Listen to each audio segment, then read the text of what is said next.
When you see a Havanese dog, it feels almost like meeting a piece of sunshine. Small, cheerful, with soft, flowing hair and bright eyes that seem to smile. The Havanese has a way of warming a room simply by being in it. But behind that gentle presence lies a fascinating history, one shaped by oceans, colonists, aristocrats, and even revolution. The story begins in the 16th century, when Spanish colonists sailed to the island of Cuba. With them came small companion dogs, likely relatives of the bichon family that was popular in Europe. On Cuban soil, in the heat and humidity of the Caribbean, these dogs adapted. Their coats grew softer, lighter, and silkier, better suited for the tropical climate. Over time, these little European dogs transformed into something new, something distinctly Cuban: the Havanese.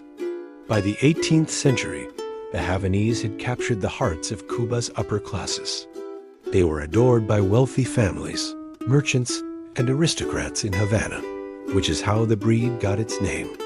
These dogs were not just pets, they were symbols of status, refinement, and leisure. Visitors to the island noticed them right away. European travelers wrote about the charming little Cuban dogs with coats like silk and temperaments as sweet as their sugar plantation surroundings. But the Havanese was more than a lapdog. Their intelligence and attentiveness made them natural companions for families. They learned tricks easily, entertained guests, and charmed everyone they met. Their joyful personality was as important as their beauty. When political upheaval shook Cuba in the mid-20th century, the breed's future was nearly lost. During the Cuban Revolution, many wealthy families fled the island. Some brought their dogs with them, but many were left behind. The Havanese population dwindled dangerously low. For a time, it seemed this unique little Cuban treasure might vanish into history. What saved them was dedication. Refugee families who settled in the United States worked hard to preserve the breed. In the 1970s and 80s, American breeders took notice, carefully rebuilding Havanese numbers from a very small genetic pool. Thanks to their efforts, the breed not only survived, but flourished. In 1996, the American Kennel Club officially recognized the Havanese, and since then, their popularity has grown steadily worldwide. Today, the Havanese is celebrated as Cuba's national dog, the only native breed the island has given to the world.